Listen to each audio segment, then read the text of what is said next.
こんにちは、モナコのもう一品クッキングです。今日も見ていただいてありがとうございます。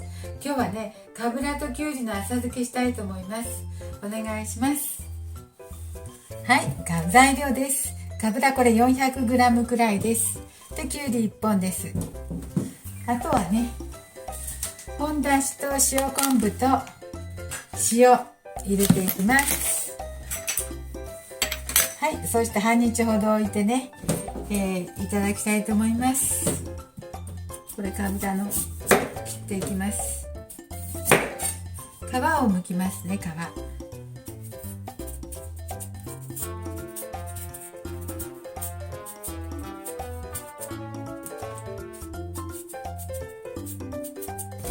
よいしょ。で、あとは切りましょう。あとはね、切ってね、ジップロックに入れていきます。これをどう切るかですね。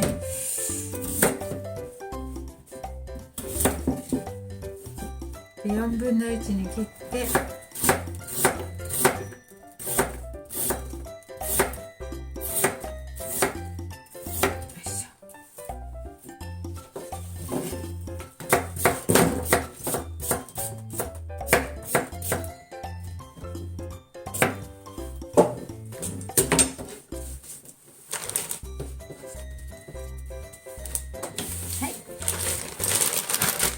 ましたよ。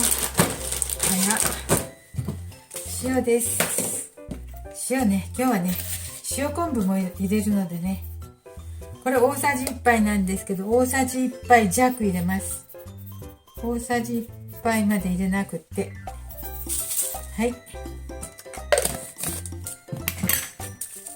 本だしはね、小さじ半分ぐらい入れます。小さじ半分ほど。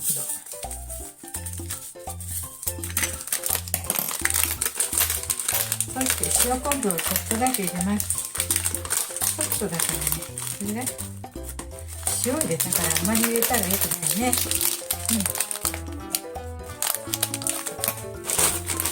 はい、これでいいです。これをね、混ぜて冷蔵庫で半日ほど置きましょう。半日もしないで、もう3時間ぐらいで食べれるかもしれないけど、まあ使いまでちょっと置いて、3時間とか半日でも置いていただきたいと思います。よいしょ。よく混ぜて、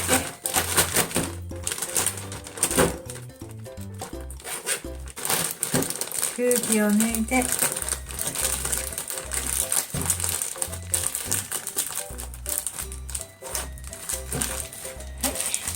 これでできました。じゃあこれでね、半日ぐらい置いていただきたいと思います。はい、ありがとうございます。できました。簡単でしたね。